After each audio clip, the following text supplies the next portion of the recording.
What's up? Welcome to another episode of We Burn Blue. It's been a pretty up and down last couple of weeks, eh, Sharon? Yeah, I thought you were gonna ask me how I was feeling, and I was gonna say I'm in seventh heaven because yeah, that's where we are on the table. So I yeah, I'm not really sure how to feel about it. It does feel like there's been a little bit of regression, and yeah, injuries definitely playing their part. But yeah, like you say, mixed bag. Yeah, mixed bag is just about right. And we're going to dive into that. But before we do, I'm going to get some housekeeping out of the way at the start of the episode instead. So if you've been enjoying listening to us just ramble on about this club we love, definitely leave us a rating on Spotify, YouTube, or wherever you listen to your podcast and make sure you're following so you can stay updated. And also give us a follow on X at We Burn Blue Pod. We usually post our takes before games, including predicted lineups, what we're expecting from matches, and our halftime and full time thoughts. You may occasionally get a couple of tactical insights from Sharan there as well. So, again, it's We Burn Blue Pod on X.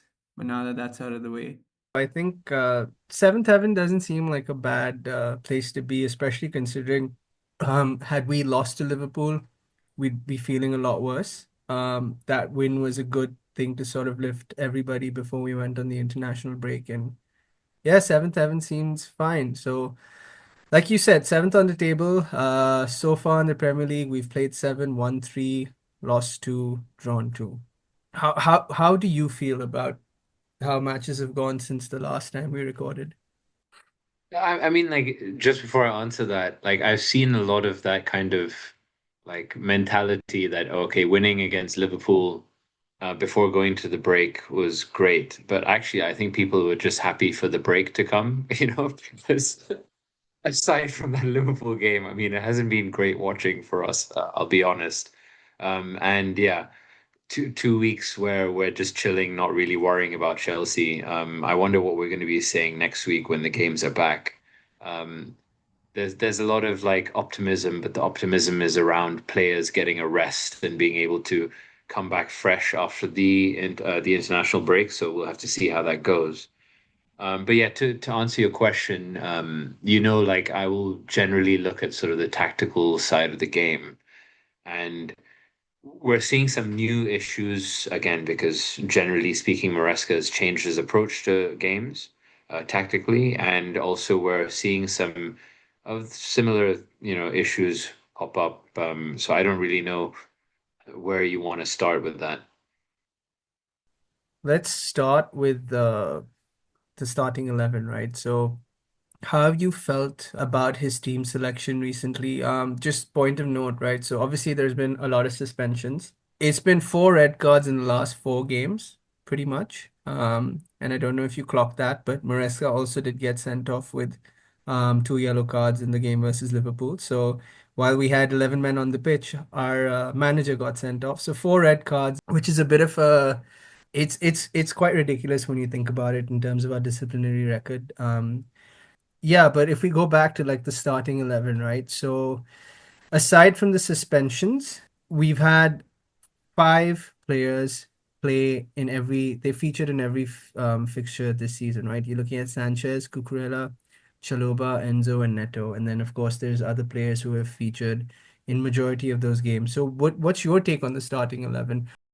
Yeah, so I mean, just listening to the names that you've mentioned, it, they kind of make sense. Also, Caicedo getting that one game of rest was, I guess, it's a bonus, right? At the end of the day, I like that we've kind of played Enzo into fitness. He started off a bit shaky, a bit undercooked, and then he looked tired, like kind of 4 or 5 games in. So then he looked overcooked. But yeah, I can't really knock the names that you've mentioned, Cucurella, Chalobah, Enzo, and Neto. They should be starting in your strongest 11 every week, right? Yes, they should be starting in your starting 11, but like you said with an Enzo, right? There were times at which he's looked fatigued, and Neto as well. I mean, he's running himself ragged. Cucurella, you has been playing nonstop pretty much since last season. I don't think he's really missed anything, And I feel like with a lot of these players, you would have liked to rely on your squad depth. But then again, injuries haven't really helped us. The injury list right now is looking really bad, right? I mean, even on the defensive front, you had Badiashile come in and Achimpong come in versus Liverpool, and it was such an intense game that even they, had to come off. So you look, we started. I mean, we ended that game with no centre backs on the field, and I feel like that's indicative of like where we are. And I would have liked if we had the depth to call on when it came to rotation and like even in-game management and subs, but I mean, we are where we are right now. I feel like a lot of our issues in the last few games, when it comes to like even the losses, have been self-inflicted. I wonder if we had, maybe a fresher set of players, or the ability to, bring in a fresh center back when someone's looking tired, if that would have helped with some of those goals that we conceded, especially considering that there have been a lot of last minute goals. So is it a direct consequence of fatigue even playing into the picture? That way I feel like the starting 11 has sort of picked itself, but it would have been good to have those, depth options to call on. Yeah, I mean, it goes without saying. I don't really think that's a question, right? Even if you don't use the option, it's great to have the option coming off the bench or starting for rotation. Um, Hato is like very capable of playing centre back. I would classify him as a centre back, but of course, this is his big step up to best league in the world, right? So yeah, definitely not a recognized defender yet, if you know what I mean. So yeah, fair points, but this again, the issue of the lack of depth and the lack of depth coming from a lack of availability rather than ability, right? This was one of our main talking points offline, right? And what I wanted to ask you was, when do you say enough is enough, right? And you can maybe look at it from Maresca's perspective, although he's not really calling the shots when it comes to transfers, and then you look at it from the board's perspective. When is it that you say, like, look, I need to cut my losses with Badia Shield, Fofana, potentially even Lavia. These ridiculously unreliable. Okay, maybe I'm being a bit biased and subjective in my adjectives and my descriptions, but yeah, let me just pose the question to you. When do you call it quits with these players? Man, I think honestly, this is the last season for them. The way I look at it, it's make or break. And I think there are probably players who are even ahead on that list. I feel like for a Fofana, it's a definite make or break. If he doesn't manage to string together and appear for at least be present for 80% of the games, I feel like he's off. And I mean, it's unfortunate that he got a concussion because of his own player. Jorgensen taking him out there was really poor for him. But I mean, he'll be back after the break, and depending on how he's looking in training, I think he should slot back in. With someone like Lavia, it's probably less like it has to be this season because you see his quality when he comes on. I actually thought that he might start the game versus Liverpool, just considering we had some players who needed rest, but I guess he wasn't ready to be in the game from the start. But he came on and you could see his quality, right? So I think it's maybe less this season for him, but the general yardstick for me would be how many appearances they can get this season. And if we see them and we're seeing their performance and they're lifting the team, then and they can basically string together, like a good run, that's fine. But if not, then yeah, we need to cut our losses because it just doesn't make sense to be hanging on to these people. We were just discussing, right? Like if you look at our squad versus the likes of Arsenal right now, the areas where we're definitely behind are especially the defense and the goalkeeping, right? So Sanchez aside, defense, if we're hanging on to the likes of Fofana based on what his potential can be, but we never realize that potential, it's probably time for us to just get someone who's going to be available and can directly impact matches that way. What do you think? Okay, firstly, from Maresca's point of view, right? he's been set targets by a board, right? And the board are going to hold him accountable to those those targets, right? But at the same time, they're not equipping him necessarily with the right talent to get the job done. Again, we probably will go on to this later, but even if we haven't, everybody has debated in length about Chelsea's approach to squad building, right? So when I think about it from Maresca's point of view, I'm like, not only do I have to put up with like a lot of inexperience, right? And I have to do a lot of like gelling of the team as well as like bringing them up to speed on their football game knowledge, right? I then also have to rely on players who have not been fit for like 3 seasons. So how is that fair? Like literally I'm being set the task of like maybe getting to the quarterfinals of the Champions League, guaranteeing Champions League qualification through the Premier League, at least one semi-final from the two cup runs, right? Like I'm like I this is not the squad that I would assemble if I was Maresca, you know? Maybe the core would be the same, but the fringe players, the substitutions might be totally different. Of course, yeah, this is the duality that we live in at Chelsea, right? Because the expectations don't necessarily match what the board are doing. One perspective that I'm sure it's occurred to the board, but maybe there's not a market for these players, right? But that's the point, right? How long can a Fofana be injured for um, before other teams are like, well, we why would we want Fofana, right? What are we going to do with him if he's going to just sit on our injury table for a season? Why would we do that? Like so then where is actually the value for a Fofana for a Badia Shield? Like Badia Shield walking off against Liverpool, I was extremely frustrated. Like how can you can't even get together like a full preseason, right? You have spent most of last season and the season before that recovering from your injuries, right? Where is the longevity? Where is the improvement in their physique, you know? And he's walking off. He's obviously very frustrated in himself. And I'm like, dude, at a certain point, you got to call it quits with these guys because you're holding Maresca accountable and you're losing value on, you know, I mean, again, I don't want to accuse the board of being traders, but if you take a business mindset, what value does a Badia Shield or a Fofana have? Yeah, I mean that's a very fair point. It's come up recently, right? Like even in the general chatter, like your when do you have a squad that actually reaches that point where, okay, these guys are all quality and are world beaters if you're gonna sell your best players and bring in young players. It's very fair.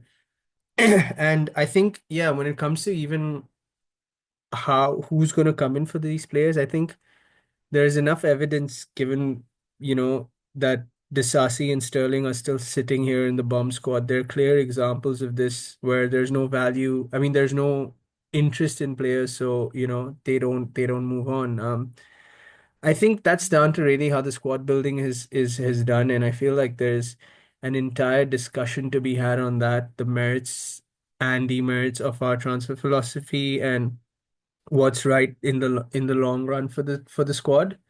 Um, for now, I think like the likes of to go back to your main question, your first question, right? Like it's down to like this season. You could even look at it that they get that much those many appearances from Fofana just to build value for him to say, okay, this guy has done it, he can do it, and move him on, and that's probably what happens, right? But like I said, this is a discussion that we can probably sit and do an entire 2 hour episode on. So, um, at the risk of spending too much time on this, I wanted to get your take on some of the tactics because we've obviously discussed these quite a bit in the recent run from the Bayern game up until the Liverpool game. There have been a lot of observations. So I wanted to know. a couple of questions, right? So the first thing is we talked about it, right? Three reds in three games, ignoring Maresca's. Do you think that's a consequence of how we've been playing, or is it down to individual errors? That's the first thing. And the second question was, how he responded going down to 10 men, and then basically his in-game management in the three games prior to Liverpool and then in the Liverpool game. Do you feel like he's learning, and did you see like something different in that? And I have a point there, so first question, then we can discuss the second one. Well, I think the key thing to point out with these questions is it's all extremely outcome biased, right? So today, like it's very easy when we lose the game to say, okay, Maresca didn't make the right decisions. But um, I'll start with your first question. I think it's both. So the tactics are not lending themselves in the right way to to keeping 11 men on the pitch because we we were building up with generally a three and then one pivot. We've kind of gone away with that second pivot now, and he's able to push further up the pitch. Um, that's generally how we've been building up, and it just leaves us more exposed. And of course, at times Chelsea also play with an extremely high line. So this is essentially what happened against United. A long ball over the top, you lose a header, and all of a sudden their striker is in. That's tactical, where you're doing a tight marking system, push right up the pitch. You're playing a very kind of aggressive defensive game. These are all tactical decisions, right? So you can't stray away from tactics being a contributor, let's say. I would actually say they're the main contributor. And then there is this thing of like, okay, forced and unforced errors, right? I'm looking at the Chalobah sending off, right, against Brighton. He was put in that position by Santos. But what really infuriated me about that was Santos was filling in for Reece James at right back, who had gone off injured. And Chalobah thought it was a good idea to pass the ball to Santos, who was clearly just filling in. That ball should not have gone anywhere near him in the first place. Like we're talking about very like inexperienced players playing with each other, but also just playing on the pitch in general, right? That risk does not need to be taken. You don't give it to an Andre Santos who's facing his own goal, who's filling in at right back, but that's not his usual position. Right. And I'm not forgiving Santos for what he did. He did screw up himself. He should have concentrated more on the ball, focused on his touch, take fewer risks on the ball, just gone straight out for a throw in, whatever it is, right? But this is the thing, he's inexperienced. So you don't give him the ball when he's out of position.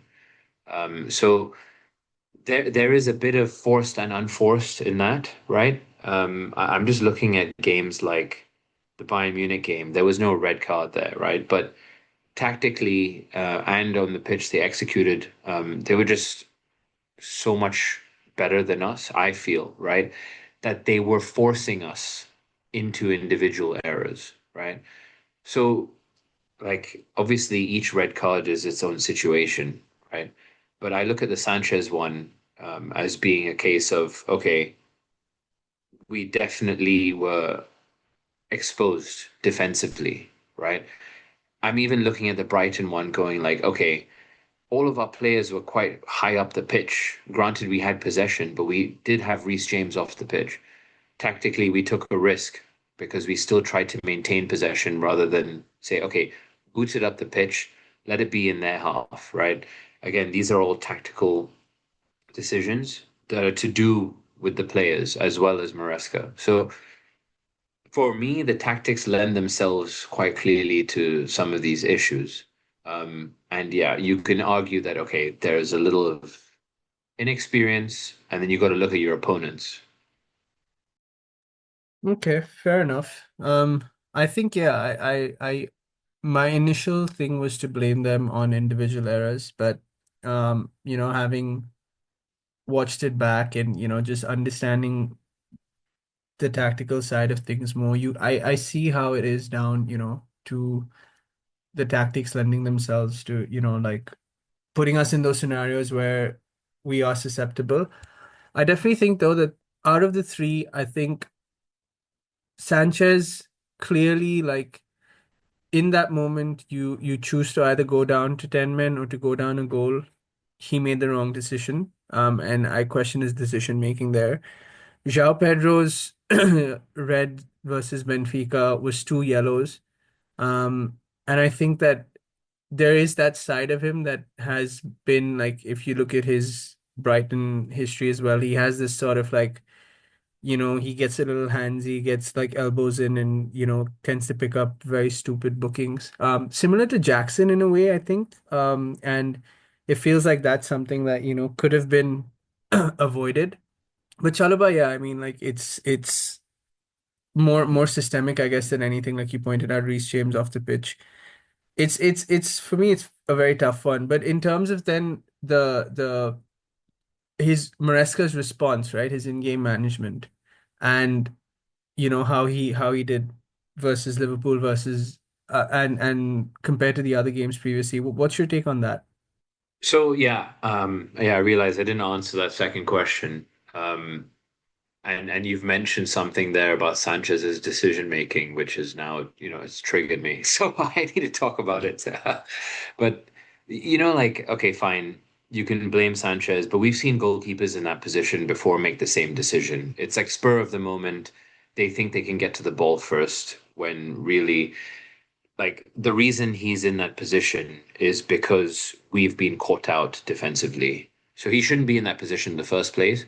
But you're right. Once he is, his positioning is supposed to allow him to get to the ball first, but that's in theory, right? When it comes to field of play, the moment is totally different, and the drop of the ball, right?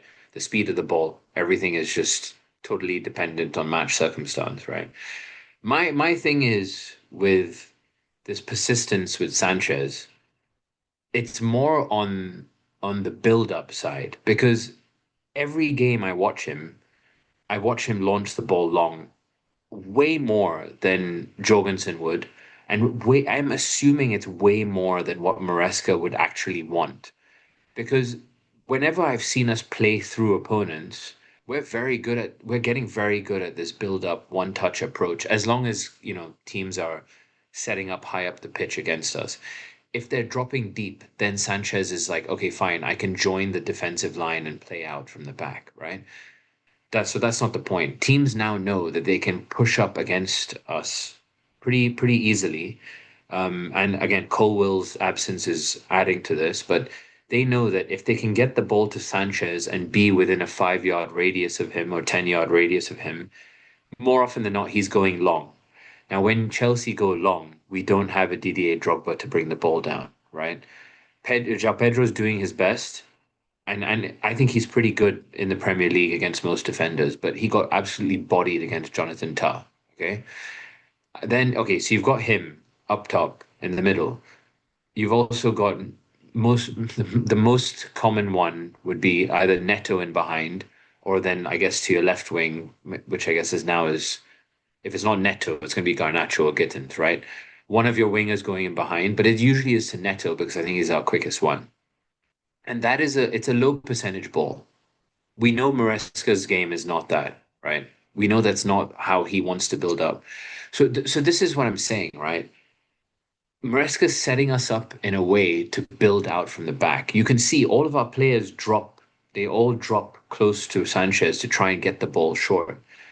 And then when he goes long, he's going, okay, I'm going over the top, right? Or I'm going to my striker. We're not necessarily set up for that. I understand Neto has been like, tasked with trying to get in behind, but he's also dropping first to try and go wide and get the ball over there through a build-up play. And he's usually yards behind the fullback before he actually gets onto the ball in behind, which is actually why most of the time it doesn't work. So it tells you his starting position is not actually for a run in behind. So for me, it's like, okay, if Sanchez is not actually capable of playing out from the back the way Maresca wants to, why does he persist? Like you've got a keeper in Jorgensen who say what you want about the guy, his ball play, like his distribution and his composure on the ball is miles ahead of Sanchez. And he's not as old as Sanchez, he's not as experienced as Sanchez, so he can still improve in that regard. So my thing is either you take Sanchez out and play Jorgensen, and you'll see that we can actually build up shorter, keep the ball, and that reduces our risk, right? Because when you have the ball, the opponents don't have it. And actually, if you can draw them onto you, that's our whole game plan, right? Then you can break them down. You either do that or you change the way you play, right? And you say to Neto, you say to Garnacho, you say to Pedro, or even Fernandez, right? Because Palmer's absent. Someone needs to just screw dropping deep. I'm going to play right on the shoulder. I'm going to play right on the back line because teams are finding it very easy to push up against us and they're leaving huge gaps in behind. But for some reason, we're playing low percentage football over the top, but no one's actually ready to get there. Do you know what I mean? Yeah, I do know what you mean. But then how do you think this is impacted by the fact that we don't have Delap? He's unavailable. So João Pedro is having to play in this central striker like as a lone forward where he has to receive the ball and he might not be as physically built as say a Delap is. So maybe Maresca's sticking with the system because he doesn't want to change things and he's expecting that when Delap is back, that's how we're gonna play. And because like we've talked about here and there, right? That is João Pedro better as the lone forward or is he better off playing with off a striker, right? So do you think that that impacts it and that's why he's persisted with this? I don't see the connection there because okay, if Delap is playing, right, Maresca still wants his striker to play a certain way, which is you're not running in behind all the time. Sometimes you do have to drop in or like stay against the line and hold the ball up, kind of thing, right? So, if anything, right? Okay, let's say Delap is being used as a channel runner, right? And a bit of a target man where we can go long. Now you can't, right? Or you should do it much less. So then shouldn't you go for the goalkeeper who can actually help you build out better and shorter from the back? Right, I forgot this was a Sanchez rant less. I mean, I forgot it was more of a Sanchez rant than a tactical discussion. Yeah, I mean, I guess on that perspective, yeah, it would make sense go with Jorgensen. But I feel like Jorgensen hasn't really, while his distribution may be better, I feel like he doesn't. I know I wanted Jorgensen to play, and I was hoping that it was a three-game ban for Sanchez. But when he did play even versus Lincoln, like it's not like I think that match ended 2-1, was it? So it's not that he was able to keep a shutout versus a Lincoln as Yeah, well. and he looked very shaky, Exactly, collecting long exactly, balls in the air. But let me just point out exactly. something, right? Jorgensen hasn't played in a long time. That's point number one. Like, Hmm, hmm, in competitive games, right? hmm, The second thing is how long did Sanchez play when he was crap? Pardon my French, right? And we were all saying drop the guy, okay? And he still got his chance. He's still got a very consistent run of games. hmm. And it took a very long time, but we got there, didn't we? Right? We were able to say, fine, he's going with Sanchez as the number one, and that's it. We just have to accept it. And by April, he finally showed up, right? Yeah, So this is what I'm saying, right? Like I'm looking at Maresca and the way he wants to play most of the time, right? right. Surely, I'm just asking the question, surely Jorgensen is a better fit for that than Sanchez. And then, like, okay, I did digress a lot, right? Your original question was, how do I think he managed games? And I was quite disappointed, even for the games that we weren't down to 10 men. We were not aggressive enough in our substitutions and trying to take the game to the opponent. So I'm looking at Lincoln, Bayern Munich, and Benfica. Okay, fine. Bayern Munich, top class opponent. We were definitely underdogs in that game anyway, right?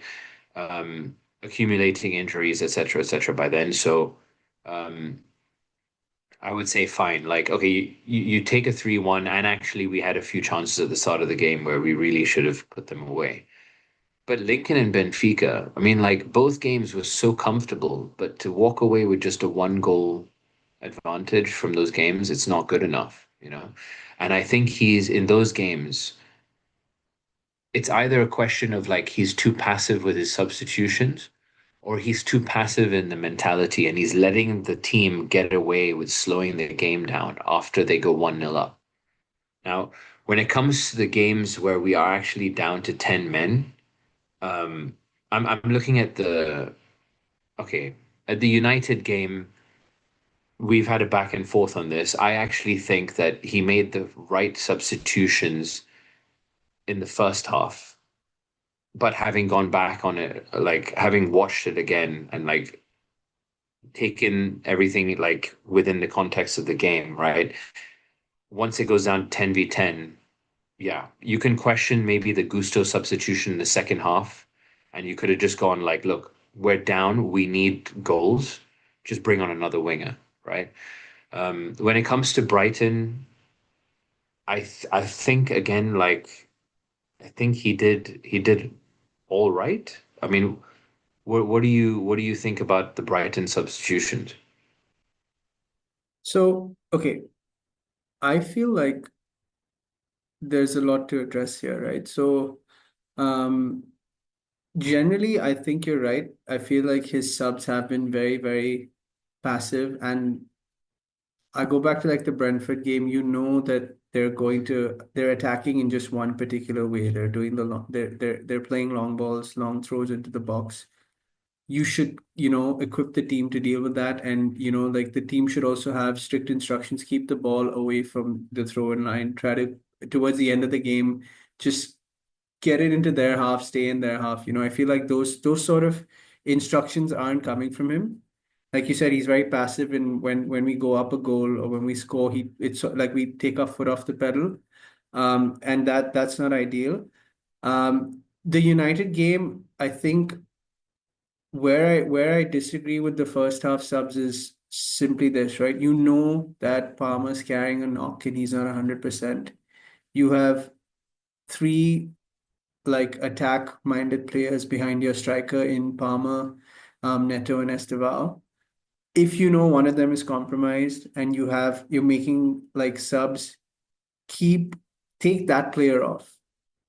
He took off Estevao, he brought on Jorgensen. He took off Neto and he brought on Tosin. And then Palmer had to come off because he was injured.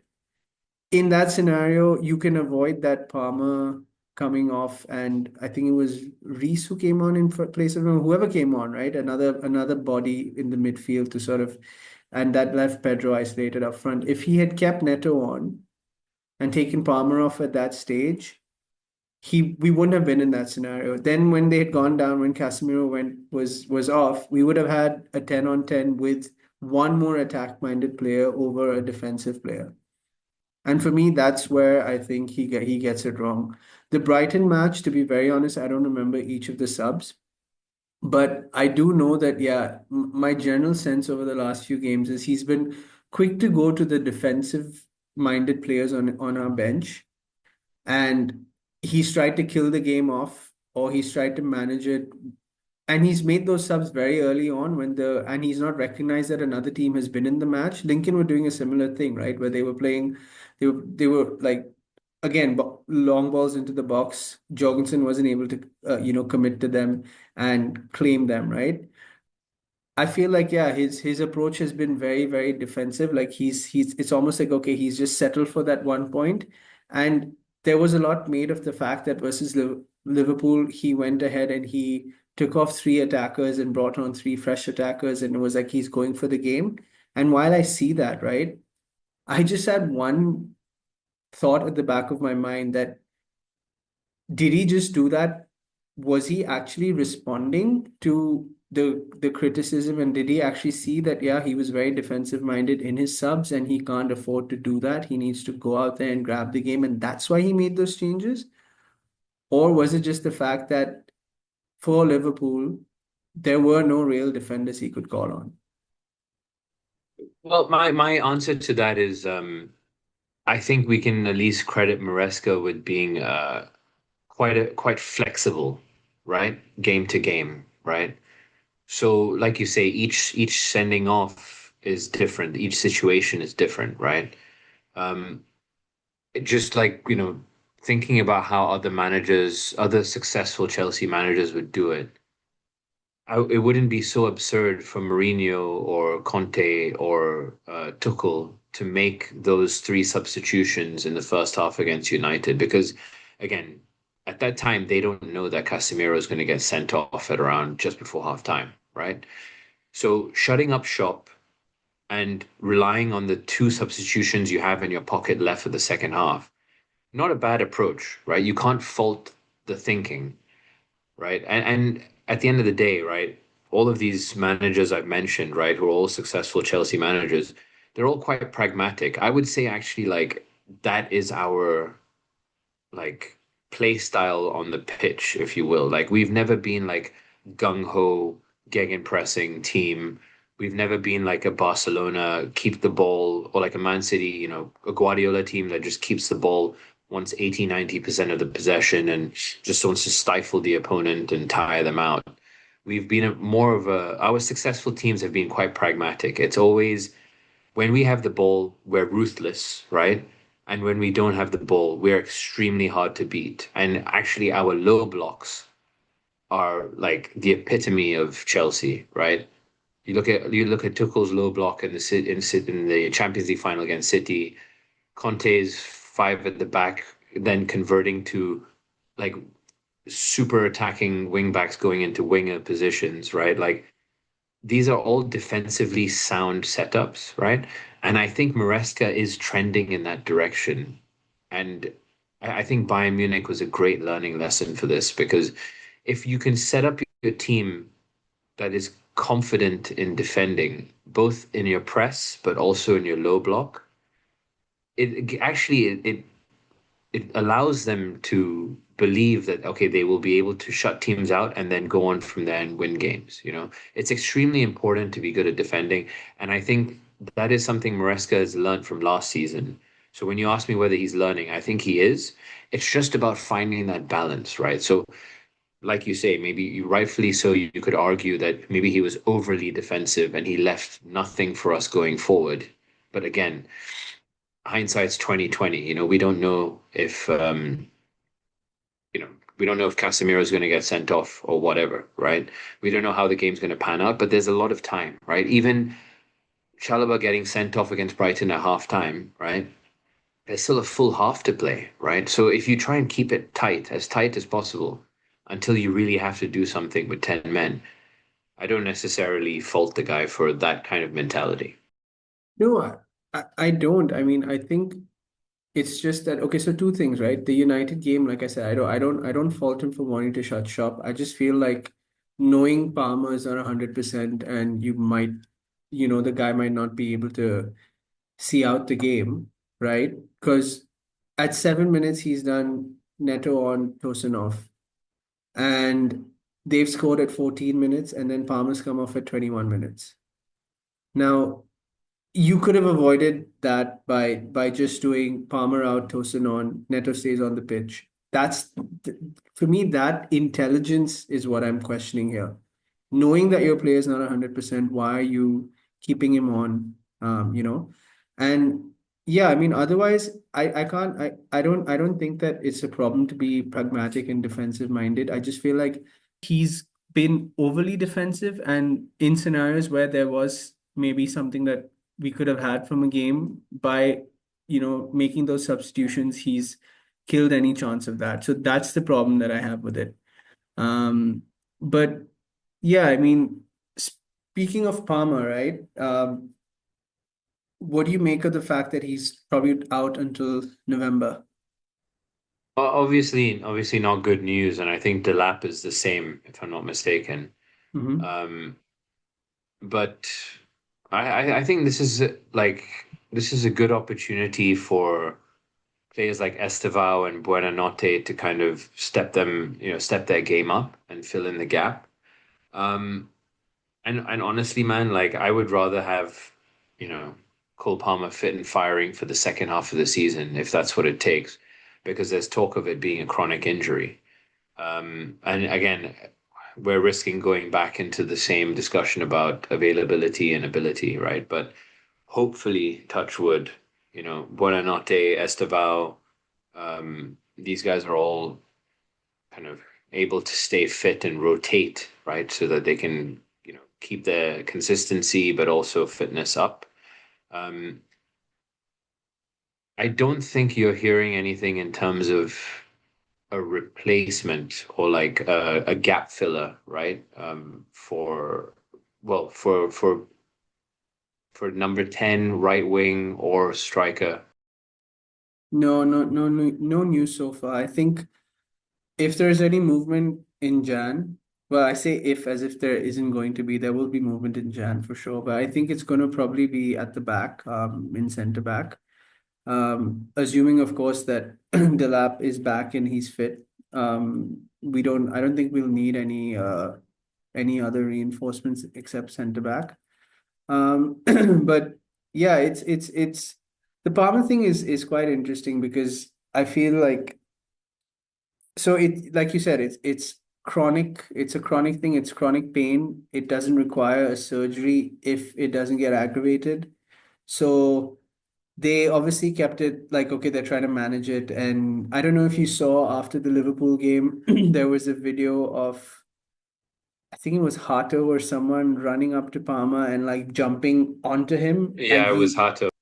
yeah, and he literally just like winced in pain. So if it is that evident that, even something like that is causing him to, feel pain, then I mean, I'm hopeful that, like they're keeping this, they're saying that they're hoping he's back ahead of our Barcelona and Arsenal that week. That's the last week of November. Um, I'm hopeful he's back then, but I wouldn't want to, like you said, you'd rather have him fully fit and firing in the second half of the season than risk it and have him get some sort of injury. So yeah, I mean, I hope he's back sooner rather than later. But then if we're looking at the upcoming fixtures, right? So we're definitely missing him until the next international break, and that covers a run of obviously our next Carabao fixture, a couple of Champions League fixtures, and the league. So how do you think we're gonna do? We're looking at, and maybe we go fixture by fixture. So now after this international break ends, we restart the Premier League playing Forest away. How do you think we're gonna do that? So I think Forest are going to have benefited from this extra couple of weeks with Postecoglou, because he's kind of like been thrown into the deep end. So yeah, he'll probably appreciate this break more than most. And I did want to mention that, look, we are definitely an easier team to press, especially when you look at the caliber of team that we are, like on paper and the standards we're trying to achieve. Um, we do tend to struggle against teams that kind of press us very aggressively, pressing us into mistakes, or pressing Sanchez into distributing long, which I mentioned earlier. Especially, without Colwill, and I guess Badiashile. I'm not sure what his fitness is going into this game, but when we're missing that left-footed centre back, who can kind of switch the play when needs be, but really achieve those passing angles down the left channel as well, right? Um, it really kind of locks us into a corner, backs us into a corner. Tosin has kind of acquitted himself adequately, but you can tell, like, okay, Maresca was totally justified in his comments at the start of the season, saying that we actually needed another centre back. Yes, another one, right? But at the end of the day, he knows his system so well, which, previous managers, we can't really say the same for them. But this guy knows his system so well and what he wants to achieve and how he wants to achieve it, right? Um, and what it takes to execute, right? That when he says we need a central centre back, a new one, we really do, so yeah, I think Forest, I'm assuming they're going to play the Postecoglou way, right? So yeah, I expect us to lose in that game. Okay. So to address your Badiashile point, I think he's fit. My understanding with him and Josh was there were no injuries; they were just like fatigued, so he should be back. I think that it's a very big mismatch between how plays and the squad that Forest have because they were built to play the way Nuno Espirito Santo likes to play. There's a very big disparity that I don't think is going to get solved anytime soon. So for me, I think that's a game we should be winning. So after Forest, we have a midweek home fixture versus Ajax in the Champions League. And you're gonna find that with my predictions, there's a little bit of tempered optimism. Obviously, like you called it out last time, I predicted we'd be unbeaten all the way through September, and at a point it was just like wake me up when September ends. But I think that with Ajax, we're gonna draw this game. How do you feel about this one? I mean, to be honest, right, like after predicting that we'd beat Brighton at home, um, I'm definitely not going to be positive on Chelsea. No, I can't do that because my gut tells me like, yeah, we should be taking 3 points against Ajax, 3 points against Sunderland. I like Chelsea Ajax, man, that 4-4 game where Ajax went down to 10 men and, Reece James brought it back for us. What a game that was, man. I was just like thinking about it when I saw it on the list now. I hope it's a similar ding dong, but maybe not so much dong, just ding, you know? Uh, like again, we have the personnel, right, to do this and still rest a few key players. You could say, okay, well, against Sunderland, we could also rest some players as well, but I don't think Maresca is going to be risking Premier League games because, yeah, you've got teams like Arsenal and, well, I guess I would say Arsenal right now are definitely a league above the rest. Um, but yeah, we need to kind of stay up with the rest of the pack. So the Sunderland games and the Leeds games and the promoted teams, these are games you want to guarantee 3 points. Um, so yeah, I'm saying wins for both. I'm saying rotated-ish side against Ajax. Okay. So I said draw versus Ajax. I also think Sunderland will be a draw. Just because I think they're punching above their weight right now. There are two places behind us on the table, in case you didn't know, they're ninth.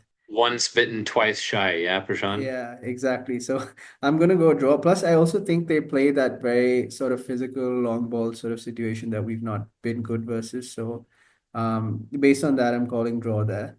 And then But we it's have basically the Hato derby and then the Giu derby, right?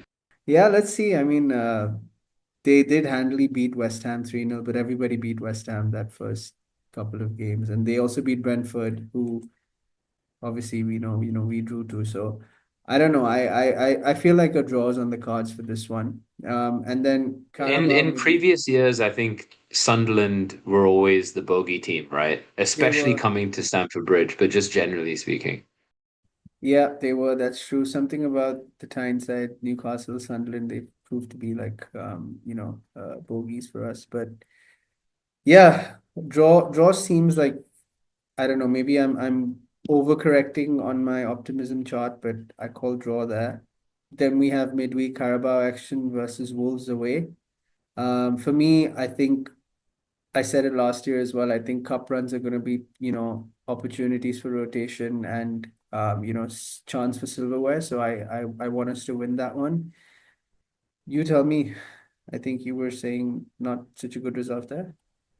Honestly, mate, if this is me and Football Manager and we're going through this injury crisis, I'm probably playing some of the kids as well and just being like, look, if you guys get through to the next round, good for you. Otherwise, we don't need the extra few fixtures on this side of the calendar, just for the upside of potentially winning the Carabao Cup.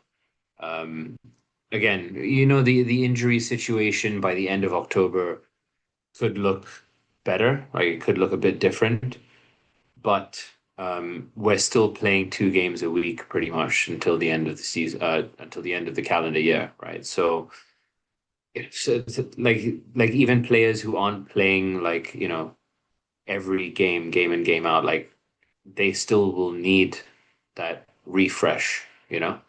So yeah, I think this one goes down as an L for me, but from the perspective of like, okay, well, we will have rested the likes of an Enzo Fernandez, the Caicedos. I don't know how he's going to rest them both at the same time, by the way, but uh, different topic, different day. Yeah, different topic, different day. And then we have one of our favorite derbies, Spurs versus Chelsea. As much as I feel like recent history has shown we're always up for this one, and it is one of those prestige games where everybody just turns it up. Thomas Frank has Spurs firing differently right now, and I feel like we may lose that one. Doesn't I'm not happy saying this. And maybe come 1st of November, my mind's changed slightly, but for now I'm thinking that it's gonna go down as a loss. Yeah, I agree. It makes no sense for me here to predict anything else except for a loss. Just looking at how both teams are setting up and also my personality. And then to round off the fixtures before the international break, we have an away trip to Karabakh in the Champions League and a home game versus Wolves. They're both easy wins for me. What about you? I will say definitely a win against Karabag. Again, I think that was one of the two games in this Champions League run that I said that if Maresca lost or dropped points in, that he should be on the chopping block. Um, Also, this is the team that Zappacosta scored that wonder goal. Well, yeah, I mean, yeah, he definitely scored a wonder goal. Whether he intended it or not is another thing. Yeah. But yeah, Yeah. we do love to see Carabag in the mix, Carabag in the bag, if you will.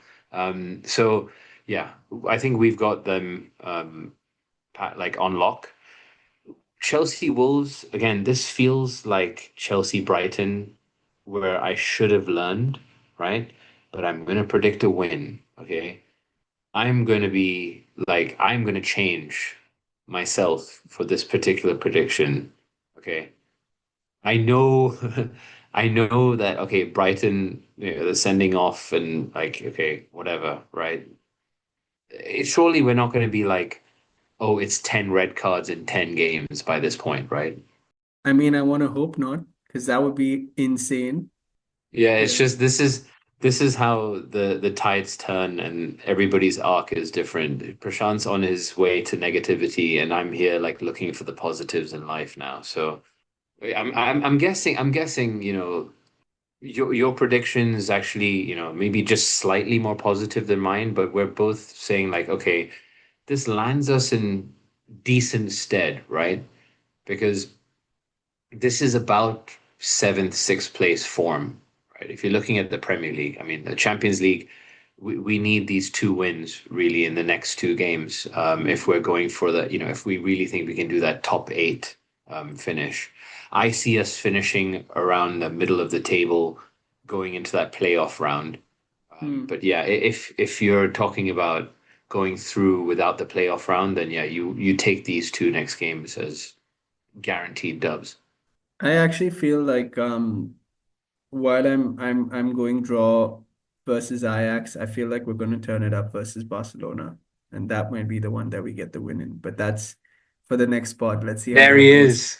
The optimist has returned. Optimist Prime. But speaking of optimism, right? You had asked me in the last pod, right, to put some numbers behind my Garnacho watch.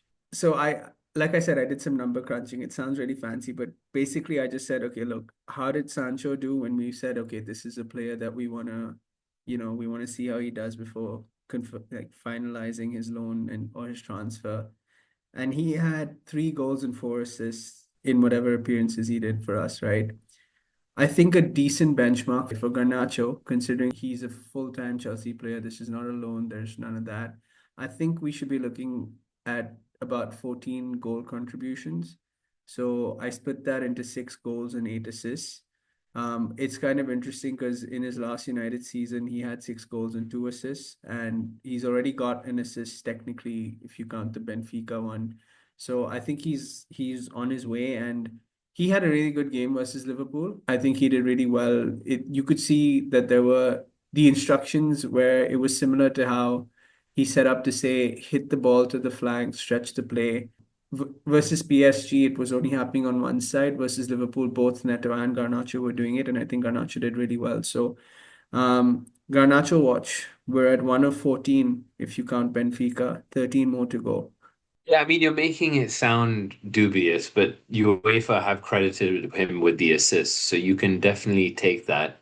But yeah, he should also get some game time against teams like I mean, I can kind of see him playing against Ajax and Sunderland back to back, actually. Those would be good opportunities to really build up some form.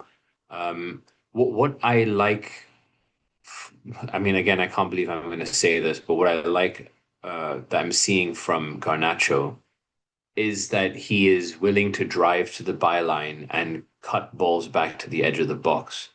I think one of the kind of tear your hair out moments of watching Chelsea in the last month since our last pod has been how many times we're getting into very interesting wider positions on the edge of the area, but wider, and we're not cutting it back to the edge of the box, and we're not getting ourselves into positions where we can also drill the ball, across the 6 yard box for a tap in or anything like that. So what I'm seeing from Garnacho is yes, he's driving his opponent on the outside, right?